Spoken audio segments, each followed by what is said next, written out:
Биздин негизги максатыбыз мына ушул губернатордун дагы биздин дагы негизги максатыбыз, президентибиздин дагы тапшырмасы, талабы ушундай. Облусту бардык тармагынан өнүктүрүш керек, өстүрүш керек. Биз ошол деңгээлге жетебиз деген аракетибизди, мыйзамдуу аракетибизди бардык жагынан көрөбүз.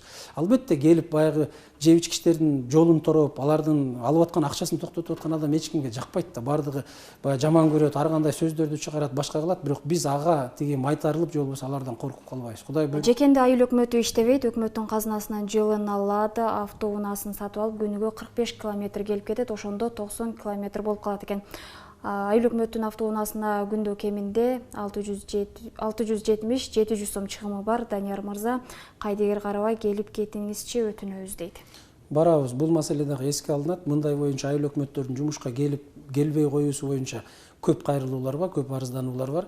Керек болсо айрым айыл өкмөттөр өздөрү моюндарына алып атышат. Чынында эле сиздер келип ушул текшерүүлөрдү жүргүзүп, губернатор бүт бардыгын көзөмөлгө алгандан баштап иш башкача кетип атат. Себеби чындыгын айтышыбыз керек, телефон менен башкарып калганбыз деп. Жумушка келбей эле ушу үйдө отуруп телефон менен башкаруу болуп, каалаган убакта келип, каалаган убакта келбей, келип эле кагаз коюп кетип калып, башка кагазга кол коюп эле кетип калган учурларыбыз көп болгон деп, азыр көпчүлүк айыл өкмөттөр Кудай буйруса түздөлүп атышат. Кайсы күнү губернатор келип калат, кайсы күнү зам губернатор келип калат, айтпай текшерет деп, бардык ордуларында болуп атат деп биз элден угуп атабыз да, карапайым элден. Мунун эч кандай жаман жагы жок. Текшерип барса эле элдер ойлобосун да, баягы текшерип барып эле анан коркутуп атат экен, үркүтүп атат экен, же ошол жерден барып коюн жеп атат экен, башка кылып атат экен деп. Мына губернаторубуз дагы, биз дагы барган жерибизде чай ичпей келебиз. Бүт мамлекеттик жетекчилерге айтып атабыз. Силер ошо бизге кой союп чай бере турган акчаңар болсо, андан көрө ошо айыл өкмөтүңөрдөгү болгон көйгөйлөрдү чечип алгыла. Бизге чай да койбогула, кой да сойбогула. Өзүбүздүн командировочный акчабыз бар. Тамак ичкенге Кудай сактасын кудуретибиз жетет. Жолдон деле ашканадан ичип келе беребиз деп. Саламатсыңарбы дейт Данияр мырза. Арабан районунун Юсупова айыл өкмөтүндө өкмөт башчынын жерлерди сатуусу боюнча элдердин кайрылууларынын негизинде жакшы иш баштадыңыз эле. Аягы эмне болду, айтып коесузбу дейт. Юсупова айыл өкмөтү боюнча биз атайын териштирүү жүргүзүп бир топ мыйзам бузууларды аныктаганбыз. Андан кийин атайын райондук деңгээлде биздин областтык өкүлчүлүктүн кызматкерлери кошулган комиссия түзүлгөн. Ошол комиссия толугу менен иштеп чыгып бир катар кемчиликтерди аныкташты, ошо айрыкча жерлер боюнча. Ошондо дагы социалдык тармакта эми адамда чыдоо пендебиз да. Ойго окуй алардын акчасын алып алды, а киши мурдагы президенттерге чейин сатып алган, буларды деле сатып алды, унчукпай калышты деген маселелер айтылбады. Мына жакынкы күндөрдө эле Юсупова айыл өкмөтүнүн башчысы өзүнүн арызын жазды кызматтан кетүү боюнча. Анан бул кызматтан кетүү эле тим болбойт. Баягы кызматтан кетип аткан адамдар эгерде мыйзам бузуулары жана жер сатуулар башкалардын бардыгы аныктала турган болсо, укук коргоо органдарына тапшырылат. Укук коргоо органдарынын иштей турган жери ушул. Мына биз барып аныктап, ошол ачык чыгарып видеого жашырып койбой көрсөтүп элге чыгарып атабыз. Ошонун натыйжасында барып иликтөө жүргүзө турган бул укук коргоо органдарынын түздөн түз милдети иши ошол. Бир дагы жетекчи жөн эле баягы кызматынан кетип башка болуп калбайт. Ар бир мыйзам алдында кетирген кемчилигине, коррупциялык колдонгон элементине карата жооп берет. Юсупова айыл өкмөтүкү да ушул. А киши мына азыр эмгек өргүсүнө чыгып, анан ошондон ары кызматтан кетүү боюнча арызын жазды. Кудай буйруса азыр кадрдык резервден, аймактык кадрдык резервин түзүп атпайбы, айыл өкмөт башчыларына бүт бардык жерге президентибиздин тапшырмасы ушундай болду да, кадрдык резервден гана аласыңар деп кызматкерлерди. Эми азыр ушул кадрдык резервден ичинен тандап туруп, анан кеткен айыл өкмөттөрдүн бардыгына орундарына жаңы айыл өкмөттөр дайындалат.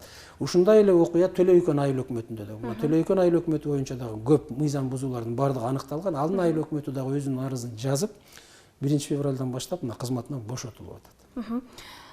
Достук өткөрмө бекетинде кайрадан медиктер толуп кетип турго, буларды кайрадан көзөмөлгө алсаңыздар болобу? Өтөйүн десең талашат, мага келип тест тапшыр дешип дейт. Эми бул мындай болуп атат. Биз достук бекети боюнча дагы ар кандай сөздөр айтылып атат да. Достук бекети бул чек ара аймагы. Биз чек араны эгерде көзөмөлгө албай турган болсок, анда биздин бияктагы вакцина кылып, башка кылып чуркап аткандарыбыздын эч кандай натыйжа бербейт. Себеби чек арадан өтөт бардыгы, чет өлкөдөн келип кирген жарандардын бардыгы. Биз ошол жерге атайын лабораторияларды орноттук. Себеп дегенде Өзбекстан тараптан ушул жасалма жол менен ПЦР тесттерди саткандар аябай көбөйдү. Толтура лабораториялар жасалма менен ошол жерден 50 000 сумдан 90 000 сумга чейин, 95 000 сумга чейин чыгып атат. Жасалма бардыгын алып келип эле анан ошол менен өтүп кетип атышат. Эгерде биз кырдаалды дагы эле ошондой кылып ачык коюп кое турган болсок, анда биз бүгүнкү күндө эпидемиологиялык областтагы абалды, кырдаалды кармашыбыз өтө кыйын болот. Биз ошондуктан медицина кызматкерлерин лабораторияларды кайра ошол жерге киргиздик. Бул областтык штабтын чечими. Кыргыз Республикасынын саламаттык сактоо министрлигине кайрылып, ал жердин дагы уруксат кагаздарын алып, анан ошонун негизинде киргиздик. Эми алар бирөөгө жагабы, жакпайбы баягы ортодогу маселе, бирок бизге Кыргыз Республикасынын жарандарынын ден соолугу эң маанилүү маселе. Ал жерде акча дагы же башка деген дагы маселе болбош керек. Биз өзүбүздүн Кыргыз Республикасынын жарандарынын ден соолугун, ошол жерде коопсуздукту адамдардын коргош үчүн колдон келген аракетибизди жасайбыз мыйзамдуу түрдө. Рахмат. Саламатсыздарбы, Данияр мырза? Кара Суу районунун 30 адыр айылынан пособияны балдар үйүндө шарттары барлар, алардын курсактары арың тойгондорго пособия беришет. Пособияны 6 ай деген эже чыгарат дейт. 2000-3000 берип койсо, Россияда иштегендерге да чыгарып берет экен дейт. Бардыгы тааныш билиш, акча берсең чыгарып беришет пособияны дейт. Биз азыр ушул пособия боюнча мен жана да айтпадымбы, баягы электр энергиясына болгон арзандатуулардын негизинде азыр анализ жүрүп атат баардык айыл өкмөттөрдө. Ар бир үймө үй кирип, териштирип, бардыгын текшерип чыгуу боюнча. Кудай буйрса, мунун жыйынтыгын толук чыгаргандан кийин биз бир топ ага чейин мына азыр бизге жеткен маалыматтар боюнча бир топ мыйзам бузуулар бар, катталган. Баягы мыйзамсыз эле жарандарга берип келген, жанагындай Россияда жүрөт, башка жакта жүрөт, бирок өздөрү пособия алат. Малы турат, үйү турат, кээ бирлердики особняк үйлөрү турат, бирок пособия алгандар бар мисалычы. Ошолордун бүт бардыгын азыр көзөмөлгө алып тартипке салабыз, Кудай буйрса. Анан сиздерде ошол баягы кызмат ордунда отурбаган жетекчилерге да чара көрүү айтылган эле, бул боюнча да айтып өтсөңүз. Мына Сары Колот айыл өкмөтүнө губернаторубуз ошол элдин арызы боюнча барып текшерип келди. Мына ал жерде айыл өкмөт ошол барган жеринде орунда жок болуп чыккан. Бирок ал ошо районго тапшырма менен кетти деп, кийин ал тапшырмасы ошо районго акимчиликке чакырылган экен. Ошонусу аныкталгандан кийин а кишиге эскертүү берилген. Чыгып кетип атканда ошол жердеги кызматкерлерине өзүнүн бардыгын айтыш керек. Мен кайсыл жакка кетип атам, мына тапшырма болду, мен ушул жерге баратам, мен мынча саат ошол жерде болом, кайра мынча сааттан кийин келем деген маселенин бүт бардыгы ачык айтылыш керек да. Баягы айыл өкмөт өзү билгендей эле жумушуна 10-до келип, 2-де кетип алып же башка кылбаш керек. Ар бир жумуш, ар бир келип аткан убакыт саат ошол мамлекеттин эсебинен саат 8-денби, 9-данбы, 6-га чейин, 7-ге чейин ушул убакыт коюлган болсо, ошол убакыттын ичинде мамлекеттик кызматкер жумуш ордунда болуш керек. Эгер бир жакка чыгып кетип аткан болсо, анда сөз жок, жанындагы орун басары бар, башка кызматкерлери бар, бардыгы кабардар болуш керек. Биз азыр бул рейдтерди дагы жүргүзөбүз. Муну жүргүзөбүз, муну токтотпойбуз. Эгерде баягы бир мааниси жок эле же эч кандай иши жок эле ошо ордун таштап коюп эле кетип калган жетекчилер болсо, булардын бардыгына мыйзам чегинде чаралар көрүлөт. Анан билим берүү багыты боюнча дагы маселени ушул жакка бургум келип атат. Ушул билим берүү боюнча Ош облусу акыркы орунда турат деген дагы бир маалыматтар чыгып атат да. Бул абдан мындай чоң трагедия десек болот да. Кантип ушул Ош облусундагы билим берүү жаатын көтөрсөк болот? Мындай да, мен Ордолу Ош облусу, мына мен келип атайын ошол эмелердин бардыгын көтөрүп анализ жүргүзүп чыгып, губернаторго дагы бул маселе боюнча кеңешип бүт бардыгын талкууладык. 9 субъект болсо, мына Кыргыз Республикасынын аймагында, ошонун ичинде биз 9-орунда турат экенбиз. 551 мектебибиз бар. 10.073 бүтүрүүчүбүз бир жылда бүтүп чыгат экен. Мындай орто эсеп менен алганда. Анан ошол жерден биз эң акыркы орунда турат экенбиз. Бул өтө көйгөйлүү чоң трагедия. Биз азыр ошонун жоюунун үстүндө иш алып барып атабыз. Мынакей жакынкы эле күндөрдө райондун, ошо областтын бардык аймактарынан 100 мугалимди чакырып, ошондон 93 мугалимдер келишти. 7-өсү ар кандай себептер менен, үй бүлөлүк ба турмуштук шарттар менен келе албай калды. Областтык бизде билим берүү институту бар. Ошол билим берүү институтунун базасында окутууларды өткөрдүк. 4 күндүк окутуу жүрдү. Бүт бардыгы бекер, мугалимдер эч кандай акча төлөбөй, биз акчасын, каржысын таап ошол жерге төлөп бердик. Лекторлордун айлыгын 7 лектор келип, 7 окутуучу ошол ОРТ боюнча балдарды дайындоо боюнча мугалимдерден окутуу жүргүздү. Анан ошол окутуу башталганда биринчи эле күнү мугалимдерге тест өткөрдүк. Мугалимдерге тест кылса, чындыгын айтканда мугалимдердин билим берүү сапаты 25-30% гана түстү. Ошол жанагы жалпы билимдеги тестирлөөнүн программасы боюнча. Анан мына 3 күндүк окутуу өткөрүлүп, 4-күнү кайрадан тест алганда 60-70%га көтөрүлдү. билим деңгээли, ошол жанагы жалпы тестирлөөнүн программасы боюнча. Анан ошол мугалимдер биз мындай алганда группа быстрого реагирования деп коебуз го, баягы ыкчам чара көрүүчү группалар деп. Ошолорду түзүп райондорго жөнөттүк азыр. Райондордо булар барат дагы окуучулардан биз алдын ала дагы жалпы тестирлөөгө чейин өзүнчө тестирлөө жүргүзүп, окуучулардын дараметинин бардыгын азыр текшерип көрөлү деп атабыз. Алар ар бир жерге барып, тиги окуучуларды ошол жаңы жанагы программанын негизинде дайындайт да, жалпы тестирлөө программасынын негизинде. А биздики болсо жалпы билим берүү менен программасынын негизинде эле дайындай берген, а жалпы тестирлөөдө экөөнүн айырмасы асман менен жердей да. Ошон үчүн жыйынтыгы начар чыгып келген. Анан кийин ушул 10 миңден ашык бүтүрүүчүсү бар Ош облусунда 42 алтын тамга болгону 3 алтын, 4 алтын сертификатыбыз бар экен. Эми бул мактанарлык нерсе эмес. Анан мына мектептерде рейдтерди жүргүзүп атабыз. Атайын барып, мисалы губернатор экөөбүз жыргаганыбыздан мектепти текшерип, ошол балдардын жеп аткан жана пряник коржиктерине чейин, анын граммдарына чейин ачыктап аткан жерибиз жок да. Ошол граммдардан отуруп миллиондор желип кетип аткандыгы аныкталып атат да. Анан мен бүгүн таң калган нерсем, Кыргыз Республикасынын Билим берүү министрлигинде бүгүн атайын онлайн жыйын болуп тур. Ошол жерде райондук билим берүү бөлүмдөрүнүн башчылары менен бардыгы жолугуп, министр ооруканада жатат экен. А киши ооруканадан кошулуп тур, телефон мененби же тиги ноутбук мененби кошулуп, анан ошол жерде сөз болуп тур. Эмнеге Оштун зам губернатор барып эле мектептерди текшерип атат, мектептерди ушинтип мыйзамсыз барып атат, коркутуп атат, бизде деген өкмөттүн токтому турат, тиги ковид убагы башка маселелер деп ал жерге барганга болбойт деп. Анан мен таң калдым угуп алып. Билим берүүнүн жакшы жака өзгөрүшү, жакшы реформалардын болушу кимге керек? Биринчиден бул билим берүү министрлигине керек.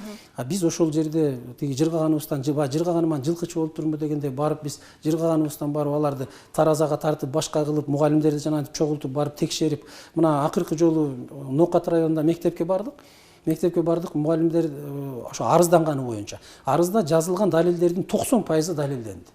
Апал, үпөл, эсен, асанды эле киргизип алган табел менен. А барсак чынында киши жок, ал жерде иштеген эмес. Бирок директор ошолорго айлык жазып бардыгын алып жүрүшөт да. Мына ушуларга чейин кийлигишкенге туура келип атат. Эгерде биз Ош жергесинде өзүбүз билим деңгээлин өзүбүз күрөшпөсөк, өзүбүз кийлигишпесек, анда ким кийлигишет? Анда министрлик келип ушул маселенин бардыгын чечпейби? Бул министрликтин түздөн түз карай турган маселеси, билим берүү министрлиги. Келип ошол маселелерди чечип, ошонун үстүндө иштеш керек эле. Биз барып айла жоктон ошол маселе чечилбей, мына Ош облусу билим берүү тармагы боюнча артта калып аткандыгынан улам биз ушул иштерге барып атабыз. Кудай буйруса биздин тилегибиз, максатыбыз ушул быйылкы 2021-22 окуу жылында ушу жалпы билимдеме тестирлөө боюнча Ош облусун биринчи орунга чыгаруу.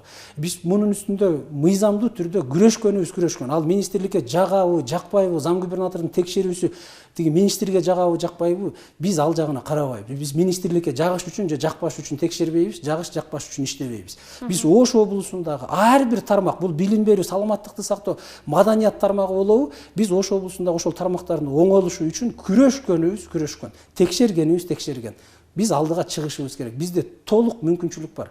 Ош облусу ошол 9 субъекттин ичинен эң акыркы орунда деген бул биз үчүн өтө уят. Биз бүгүн уялып, ошол нерсени оңдогондун үстүндө иштеп атабыз.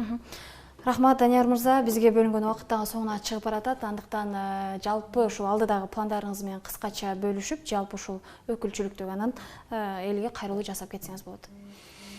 Кыскача. Мына бизде азыр өзүңүздөр билесиздер, мына областтык, анан шаардык коллегия бир өттү. Ал жерде министрлер кабинетинин төрагасы дагы келип ошол коллегияга катышты. Ал жерде дагы бир топ мамлекеттик деңгээлде өзгөрүүлөр боюнча, жасала турган реформалар боюнча маалымат берди.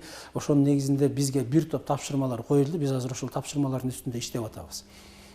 Кудай буйруса, биздин негизги максатыбыз, мына ушул губернатордун дагы, биздин дагы негизги максатыбыз, президентибиздин дагы тапшырмасы, талабы ушундай. Облусту бардык тармагынан өнүктүрүш керек, өстүрүш керек. Биз ошол деңгээлге жетебиз деген аракетибизди, мыйзамдуу аракетибизди бардык жагынан көрөбүз. Албетте келип баягы жеп ичкичтердин жолун тороп, алардын алып аткан акчасын токтотуп аткан адам эч кимге жакпайт да. Бардыгы баягы жаман көрөт, ар кандай сөздөрдү чыгарат, башка кылат, бирок биз ага тиги майтарылып же болбосо алардан коркуп калбайбыз. Кудай буйруса, ордолуу, касиеттүү, берекелүү Ошту чыныгы ордого айлантабыз, Кудай буйруса. Бизде мунун үчүн толук мүмкүнчүлүк бар. Буга акыл күчүбүз дагы, дараметибиз дагы жетет. Губернатордун, мына биздин райондук мамлекеттик администрация башчыларынын, ар бир айыл өкмөттүн, айыл башчынын дагы негизги максаты ушул болот. Биз Ош облусун жогорку деңгээлге көтөрүп чыгышыбыз керек. Ушунун үстүндө иштейбиз буюрса. Рахмат атайын убактыңызды бөлүп келип бергениңиз үчүн ыраазычылык билдиребиз. Урматтуу теле көрүүчүлөр, бүгүн биз Ош облусундагы көйгөйлөр жана анын чечилүү жолдору боюнча сиздерге маалыматтарды бердик. Дагы бир сиздерге эскерте кетүүчү жагдай, келген суроолордун көпчүлүгү социалдык багыттагы болгон үчүн мүмкүнчүлүктүн болушунча сиздерге жооп алып берүү аракеттерди жасадык. Мына ушундай элдин суранычы менен уюштурулган эфирлер мындан ары токтобойт. Андыктан биз менен бирге болуңуздар. Сиздер менен мен Мимоза Жаныбек кызы болдум. Кийинки эфирлерде амандыкта көрүшөлү, саламатта калыңыздар.